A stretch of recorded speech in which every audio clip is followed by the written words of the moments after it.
away from that too. And so you could get into that as an entire topic of how did Midian change and why. But Midian is no longer Yahweh worshipers. Midian has Baal and Asherah worship, and we'll talk about that when we get to it. But that's where you get that, because Midian, what was his name? I'm still blanking. His father-in-law's name's because he married Zipporah, and so anyway, y'all can read that. But that's where you get Midian. It's that zone. Midian is located in that region up in the northern part of think of north. Am I right or south? Anyway, it's located in the same area of Gaza up in that part. So is that Carl? Is that north or south? Getting my directions mixed up. But anyway, that part where we're currently having conflict now, it was that zone. Let's just put it that way. And it said the power of Midian prevailed against Israel. Because of Midian, the sons of Israel made for themselves the dens which were in the mountains and the caves and the strongholds. So it was so bad, they didn't live in towns, they lived in the hills and caves. Now, I want to throw in another kind of aside. I kind of hesitate to do this because sometimes if you're teaching and you throw concepts in, sometimes people cement it in and make a connection, and then later it comes up and they make this connection. It's not. I'm doing this to say there is no connection, as far as I can tell, between the place called Petra and what's happening here. Because Petra's up there. Petra has these beautiful pictures of rock that's kind of pinkish reddish, and these beautiful caves and ornate, and people have done some incredible carving, and they lived in that. Not even close, according to everything I could research. And what is also interesting, for some reason, I don't control the backgrounds on the computer, but it worked for a long time. I had Petra on there, and I knew it's Petra, and there's like this camel walking, whatever. But Petra was done by different people. Petra was done much later than this, so Petra probably has no connection with this. It's a little further north and whatever, or I'm saying north. It's a little further towards Egypt. I guess actually Egypt's south. Anyway, a little further south, but it's not connected. But they were so scared of these Midianites, that's where they lived. And for it says, when Israel had sown, in other words, when they would try to grow crops, that the Midianites would come up with the Amalekites that they were ganged up on, and the sons of the east, and go against them.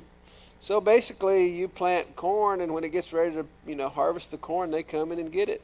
And so that it's really a bad situation for them. How bad was it? We'll get to that. And so it said, so they would camp against them and destroy the produce of the earth as far as Gaza. That's why I said Gaza's in the area, we know that. And leave no sustenance in Israel, as well as no sheep, ox, or donkey. So they're coming in, taking anything for food, anything that can be used. They're just coming and getting it. And so Israel's in big trouble. It said, for they would come up with their livestock in their tents. They would come in like locusts for numbers. Here's where I got tickled. Both they and their camels were innumerable, and they came into the land to devastate it. Like I said, there's still camels in that area because the modern day picture of that area is because that modern day picture of Petra has a camel. But they were, bad. I mean, they were doing it up, just coming in and devastating them. So it said, so Israel was brought very low because of Midian, and the sons of Israel cried to the Lord. So the people started praying. And they prayed that the Lord sent a prophet to the sons of Israel, and he said to them, thus says the Lord, the God of Israel, it was I who brought you up from Egypt and brought you out from the house of slavery. So there is still a connection to Moses right there. When you start thinking of that, we start thinking of Moses, we start thinking of Joseph, we start thinking of all those, patriarchs. It said, I delivered you from the hands of the Egyptians and from the hands of all your oppressors, and dispossessed them before you, and gave you their land. And I said to you, I am the Lord your God. You shall not fear the gods of the Amorites in whose land you live, but you have not obeyed me. So they've messed up. And it said, then the angel of the Lord came and sat under the oak that was in Orpha, which belonged to Joash the Abiezrite, as his son Gideon was beating out wheat in the winepress in order to save it from the Midianites. That one statement has a lot of stuff, and so let me kind of fill that in a little bit. Gideon, and it's going to be in here as well later, but we'll just do it now. Gideon's line, where he came from, he was from the tribe of Manasseh. And Manasseh was the oldest son of Joseph, still the Egyptian connection. And Manasseh was named causing to forget, or basically, he maybe it's a way, I look at this kid, he's so wonderful, I forget. You kind of get that kind of connotation. Somehow this changed. But Manasseh had its own problems as well, because when they did settle the promised land, they split in half. Half of them were on the other side, the Jordan side, and half of them were in Canaan, where they're supposed to be.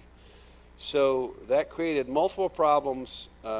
It weakened them, and so they had. We'll get to that in a little. But I just want to make sure you understood that is Gideon's family. That's his tribe. That's the history. And now they're, Israel's on the run. All of Israel. But if you're going to pick somebody, we'll talk. And it said that he was beating out wheat in the winepress. And when I was in Israel, one of the things that our guide talked about, and it really helps a lot, and we don't live in an agricultural society like that, but we kind of have our own seasons here, and we know what's kind of going on. For them, the grape season was totally different than the wheat grain season, to save up your grain to make bread and food and feed for animals and everything else. Total different seasons. So that is why that it is odd that Gideon is in there in the first place, because he's in the wine section during the wheat season. But he's in there because he's hiding so that the Midians can't find him and steal his stuff. So, he's not stupid, let's put it that way. He's smart, but at the same time, he's worried about them getting his stuff. And said, then the angel of the Lord appeared to him and said to him, the Lord is with you, O valiant warrior. Okay, whoa. We get introduced to Gideon. As I grew up, one of the things that, you call somebody that's not nice, that's why I wear this yellow shirt. You're yellow. You're a chicken. You're whatever. So Gideon's not brave. There is nothing in this that we will ever find that Gideon was a fighter, a brawler, any kind of military strategist, anything. So you're looking at this going, Gideon? And so when the angel even calls him valiant warrior, you wonder how he took that, and we look back at it and wonder how we get that. So there's a miracle going on here, but I'm just saying, it's kind of one of those things. But then Gideon said to him, O my Lord, if the Lord is with us, why then has all this happened to us? And that's a question we get to see a lot in our Bible from people after things change, because they're not faithful. Why has this happened? It's like they can answer their own question, but they're still going to ask it. Why has this happened? Woe is me, why has this happened?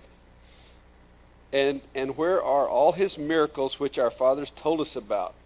And there's a good, the Red Sea, water from the rock, there's plenty of stuff. Did not the Lord bring us up from Egypt? But now the Lord has abandoned us and given us into the hands of Midian. So here this valiant warrior that this angel is talking to is whining. He is whining. The Lord looked at him and said, go in this your strength and deliver Israel from the hand of Midian. Have I not sent you? So he got his marching orders. God came in and said, this is what you're going to do. And so goes back to even like, Moses said, but God, I can't do this because I can't talk. They think maybe Moses stuttered or something. And so God said, okay, I'll give you Aaron to be your voice. Well, here's the same thing. Gideon's saying, how can I do this? He said to him, O Lord, how shall I deliver Israel? Behold, and this is where he starts giving his list of why he can't do it. My family is the least in Manasseh, And so at one part they were large, but they very quickly lost because they split up and all these other things. And so they had gotten down to the bottom of all the tribes of Israel. And I am the youngest in my father's house. And if you don't think of David when you read that section, you know. So he's giving it back to God, saying, hey, I can't do that. I'm from Manasseh, and I'm the little one. Okay? But the Lord said to him, surely I will be with you, and you shall defeat Midian as one man. Back to Gideon, this whole conversation. So Gideon said to him, if now I have found favor in your sight, then show me a sign that it is you who speak with me. Okay, he's still yellow. He's still afraid. He says, please do not depart from here until I come back to you and bring out my offering and lay it before you. And he said, I will remain until you return. Now, when I say this conversation is going on. There's an angel that's sitting there.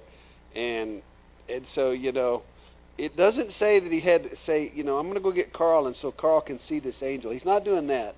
But he is going to be, you know, righteous. He's going to be holy. He's going to bring an offering. He's doing those things. But he's like, just stay here until I get back so I can, you know, prove my loyalty. Don't leave. You know, he's like thinking, angels, they're kind of fleeting and whatever. Don't do this. But I need a sign. I need a sign. And it said, then Gideon went in and prepared a young goat and unleavened bread from an ephah of flour. He put the meat in a basket and the broth in a pot, and they brought them out to him under the oak and presented them. Now this is also kind of a fun thing, because when you get this offering, the angel of God said to him, take the meat and the unleavened bread and lay them on this rock. Okay, fair enough. And then pour out the broth. So he did so. Then the angel of the Lord put out the end of the staff that was in his hand and touched the meat and the unleavened bread, and fire sprang up from the rock and consumed the meat and the unleavened bread. Then the angel of the Lord vanished from his sight.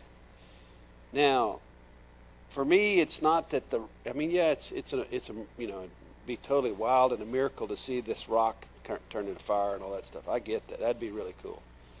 But you know, it's like one of the things about God stuff. Let's add another layer of complexity. Broth is like water. It's a liquid, and he poured water all over it too. So it is wet, and still it burns. That's part of the fun. So it's wet.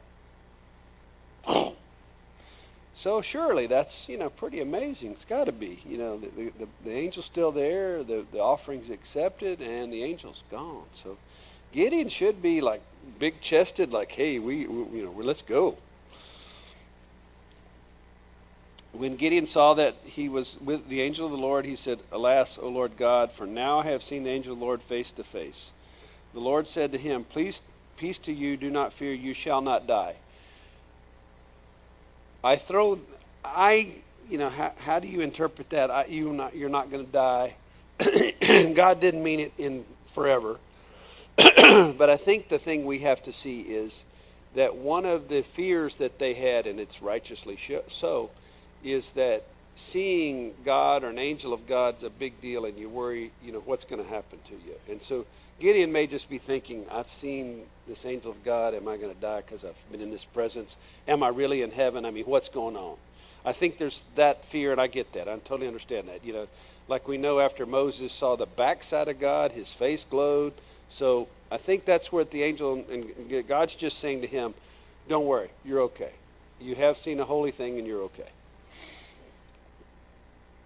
Then Gideon built an altar there to the Lord and named it, The Lord is Peace. To this day it is still an Orpha of the Abizarites.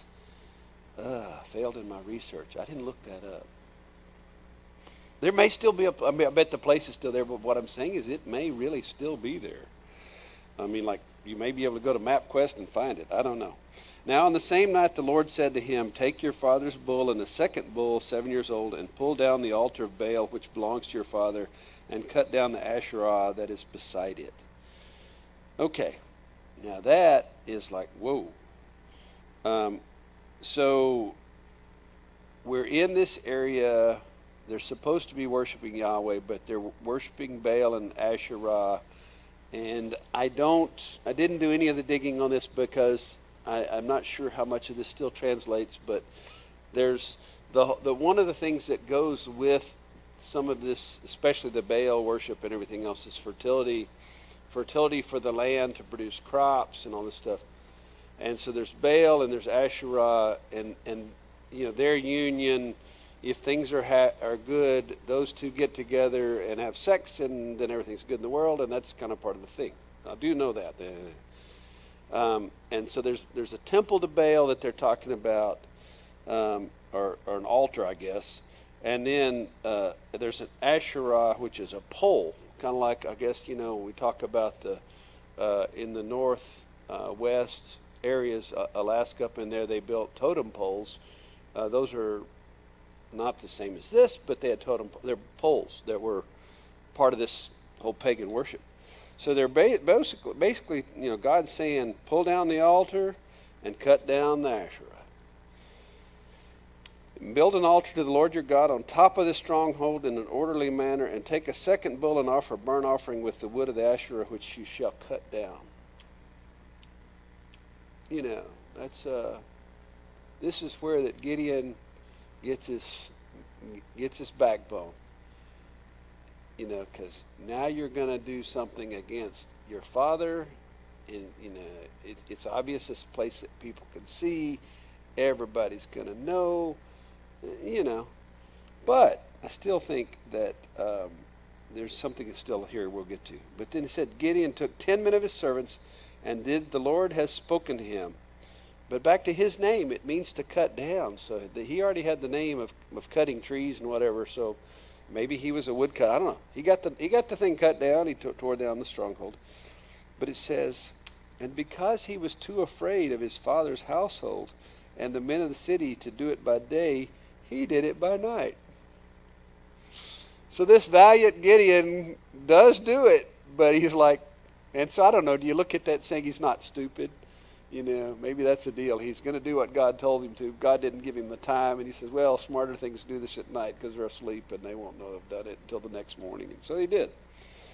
So it said, when the men of the city arose in the morning, and apparently it's a high point, they could see it.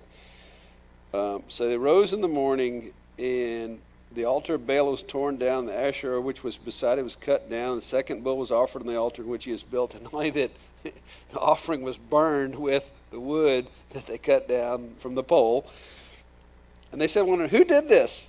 Who did this thing? And when they searched out and inquired, they said, Gideon, the son of Joash, did this thing. The men of the city said to Joash, bring out your son. We're going to kill him. He's torn down the altar of Baal, and indeed he was cut down, the Asherah was beside it. He's done it. Bring him. But Joash, which is kind of interesting, because here Gideon was afraid of his father, but yet Joash even says to all the stood against him, will you contend for Baal? In other words, he said, wait a minute. Gideon has declared war on the gods Baal and Asherah.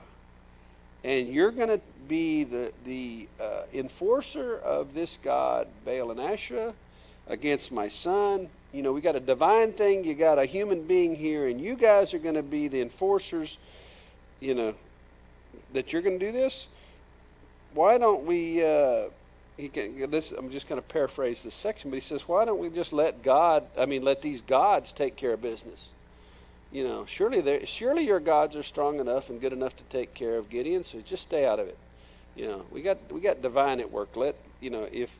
If Gideon is saying he's got a God that's bigger than those guys, let the gods fight it out, let Gideon be punished by them.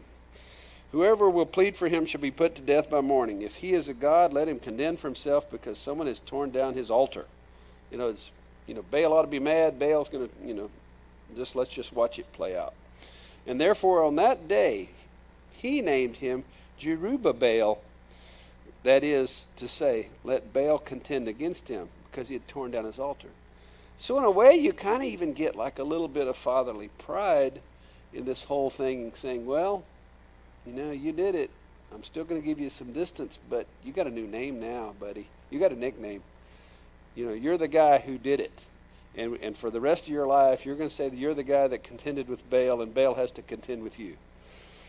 And it said, then all the Medians and Amalekites and the sons of the east assembled themselves, and they crossed over and camped in the valley of Jezreel. So here they come, raid time again.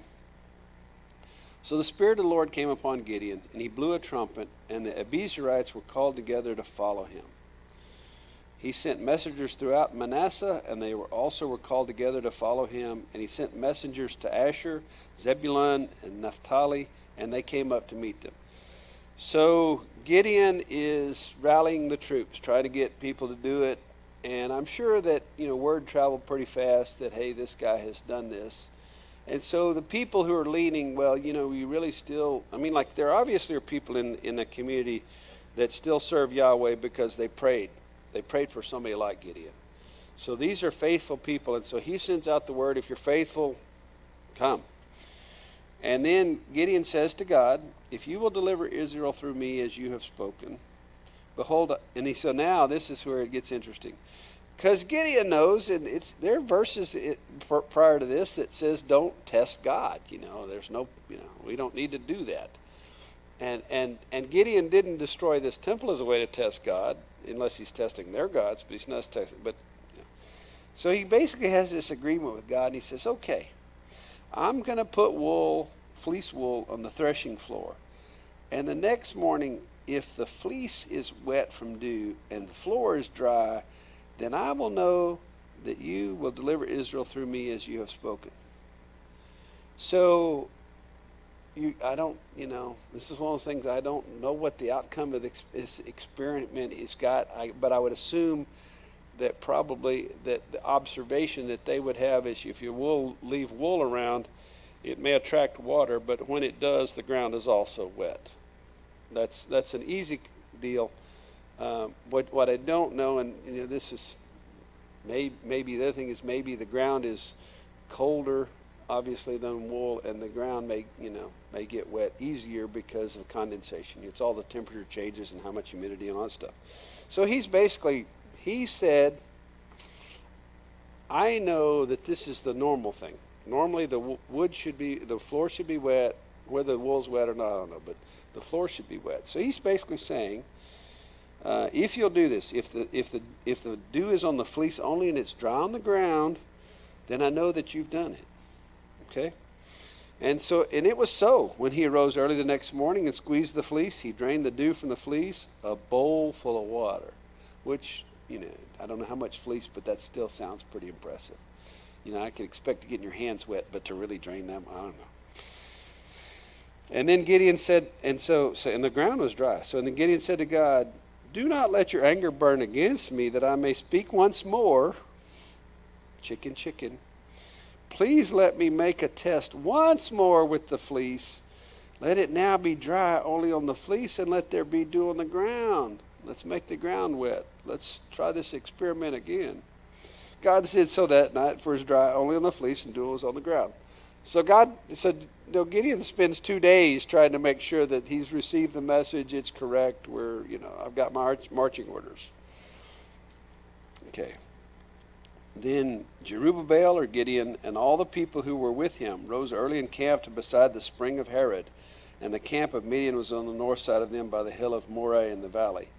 The Lord said to Gideon, the people who are with you are too many for me to fight against, to give Midian into their hands. For Israel would become boastful, saying, my own power has delivered me. Now therefore come, proclaim in the hearing of the people, saying, whoever is afraid and trembling, let him return and depart. Which is kind of an interesting, this whole part here is just an interesting thing if you're anywhere military associated. To think that you're a commander saying, hey, we're going to try to win this thing, and if you really want to go home, just go. He could have been standing by himself. Now we do see that kind of bravery thing sort of in a way with the Alamo, because they sent the women and children out, although not all of them left, not all of them did, and they sent anybody who they're injured and stuff like that. They sent them out before the final battles of the Alamo. But I think they were kind of like saying, it doesn't remember how many numbers we have. We're going to lose here anyway. If people want to leave. But this is a little bit different because he's got a pretty decent army. And so he had 32,000 soldiers. And so when he said that, he had a third left. They skedaddled. if you are, I like the way he said, if you are afraid and trembling, so the chicken sends the chickens home. Okay. Then the Lord said to Gideon, the people are still too many. Now, wait a minute. It's my understanding that these Midianites are huge. He is still way outnumbered than he was from the beginning.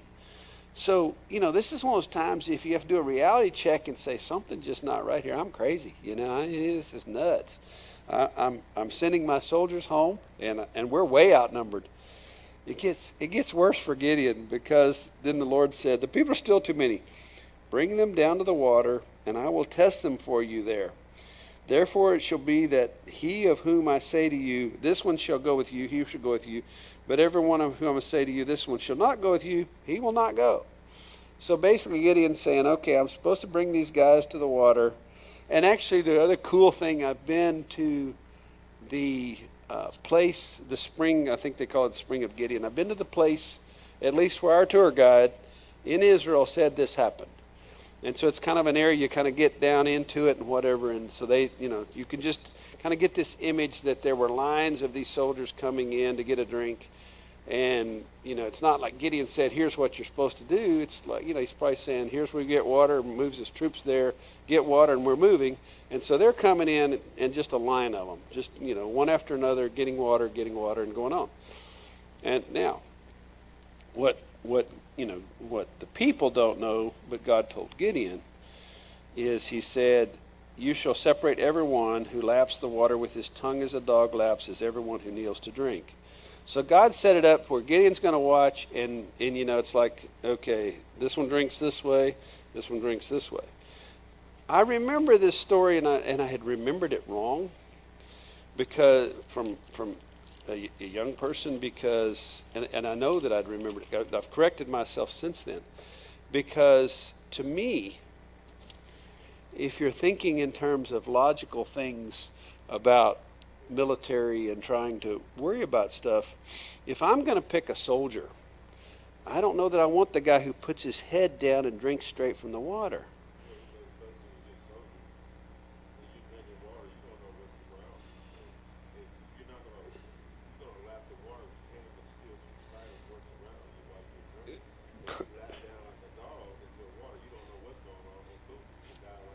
I don't know if Carl heard that, but he nailed it, because the guy who's putting his face in the water is very vulnerable.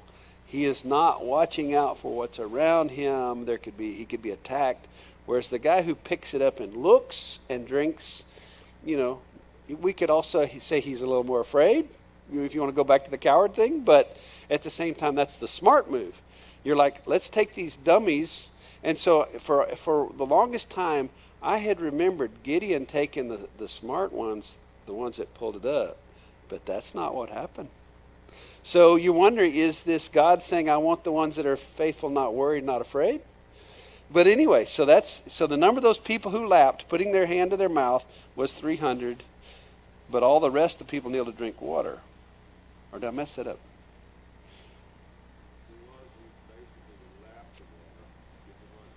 Yes. And I still want to make sure I got that right, because you can, and that's what my brain goes. So I'll deliver you the 300 men who lapped. So the 300, and that means only 300 out of 10,000. 10,000 people of that group, they all drank and looked. 300 were the ones that most of us would sit back and say, no, they're not good soldiers. Get rid of them. And yet that's the ones that God said take. Okay, so that is where, it defies logic, and Carl's on that. But I remember that I used to think it was the 300 that actually did this, that he took. And it actually is the other way around. It's the ones that lapped. It's ones that were like the dog. Now the same night it came about that the Lord said to him, arise, go down against the camp, for I have given it into your hands. I love these statements that God's already done it. He says, but if you are afraid to go down, go with Purah, your servant, down to the camp. And you will hear what they say, and afterwards your hands will be strengthened that you may go down against the camp. So, Gideon's kind of actually God's making a promise to Gideon right now too. He's also saying, you go down and I'm going to protect you, but you're going to get close because you're going to get close enough to hear them. And you might sit there and say, well, I get, you'd kind of wonder that if you're really going to do something like that, you might be better going by yourself because there's, less to be caught, less, smaller footprint, whatever you want to say. But, he also said, well, if you think you need a little strength, you take your servant with you. And so they did. So these two guys went down and, at the outposts against the army in the camp. And now the Midianites and the Amalekites and all the sons of the east, so it's not just those two tribes, but there's others too, were lying in the valley, and this is where it gets also scary, as numerous as locusts, and their camels were without number, as numerous as the sand on the seashore. We know that's an exaggeration. That's still pretty dang impressive. So now Gideon's kind of going, wait a minute, this is how many they got? And I got 300?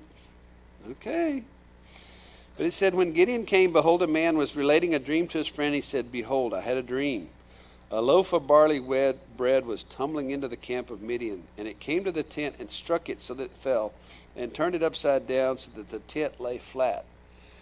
That's an argument that goes against logic. You're saying a little loaf of bread just totally decimates a tent. Whatever. His friend replied, this is nothing less than the sword of Gideon, the son of Joash, the man of Israel. God has given Midian all the camp into his hands. So those guys, you got to say that those heathen tribes are like, hey, there's something going on here. God's on Gideon's side. And they believe it, which is also interesting to say, wait a minute, we got the numbers. What's the problem here? But I think it's also funny they call him the sword of Gideon. He's a mighty warrior, the guy who's hiding and making his grain in the wine press. When Gideon heard the account of the dream and its interpretation, he bowed in worship. He returned to the camp of Israel and he said, arise, it's night, get up, for the Lord has given the camp of Midian into your hands. He divided the 300 men into three companies. So you've got 100, 100, and 100. He put trumpets and empty pitchers in the hands of all of them with torches inside the pitchers. So, to me that says that there's a pitcher with fire in it. Okay. He said, look to me and do likewise. And behold, when I come to the outskirts of the camp, do as I do. And so I think it sounds like he took them and he divided them up and they went to three different sides of the camp. They kind of encircled them with their 100, 100, 100 groups and spread out. Okay. And when all are you with me, blow the trumpet. When you also blow the trumpet, all the camp, and say, for the Lord and for Gideon. So when Gideon and the 100 men who were with him came to the outskirts of the camp at the beginning of the middle of the night, whatever, when they had just posted the watch, and they blew their trumpets, and they smashed the pitchers that were in their hands. And said, when the three companies blew the trumpets and broke the pitchers, they held the torches in their left hands and the trumpets in their right hands for blowing, and cried, a sword for the Lord and for Gideon.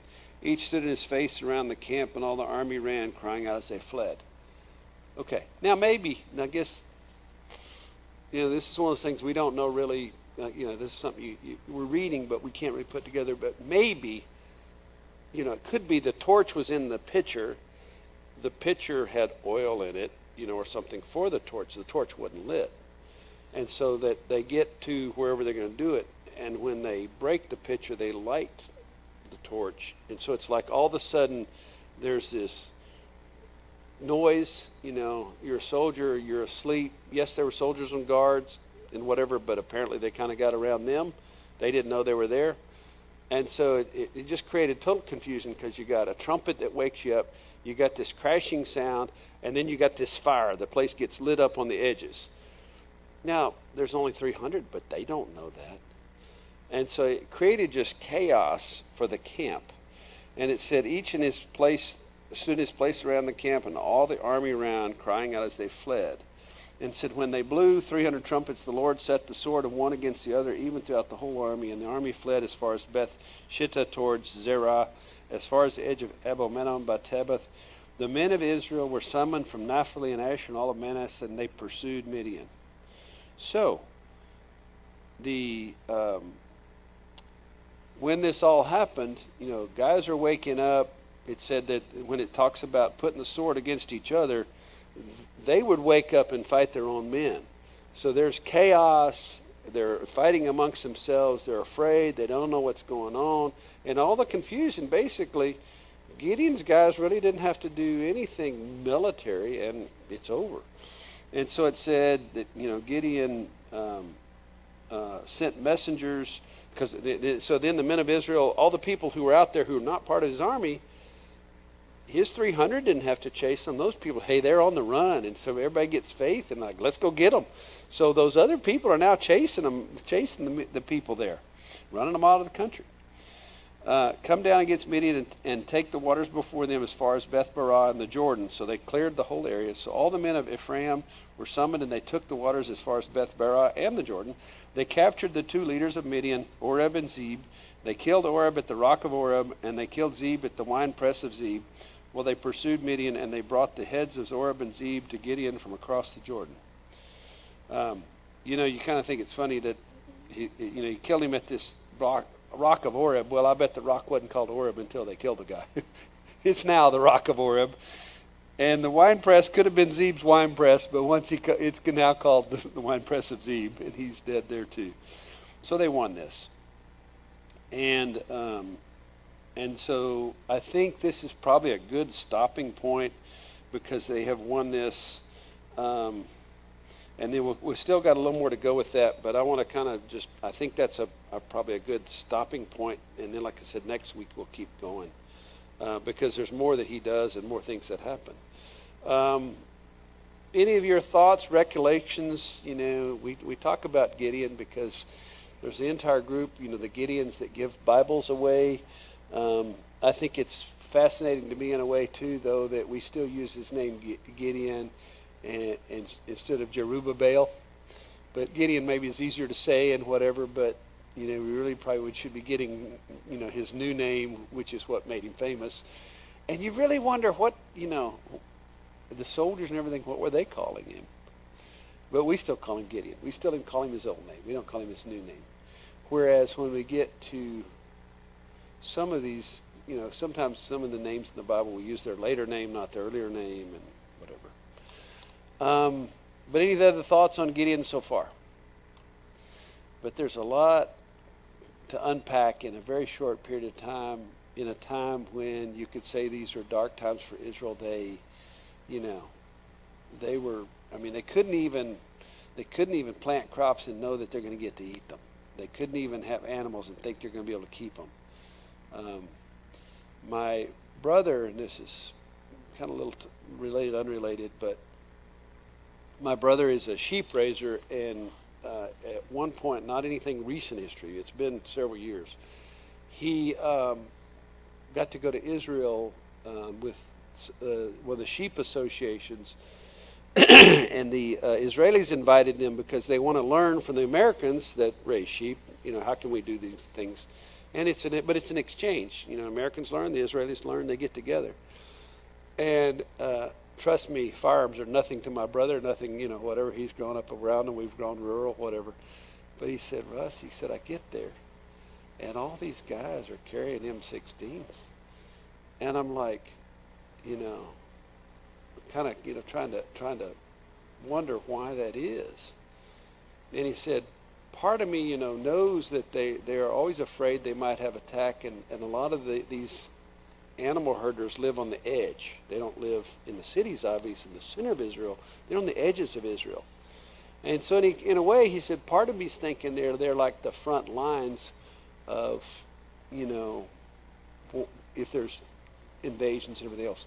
And if the other thing I'll tell you from my trip to Israel, it's not uncommon that people are armed and ready because they really are a population. I mean, we ran into a bunch of female soldiers, and every one of them had their M16.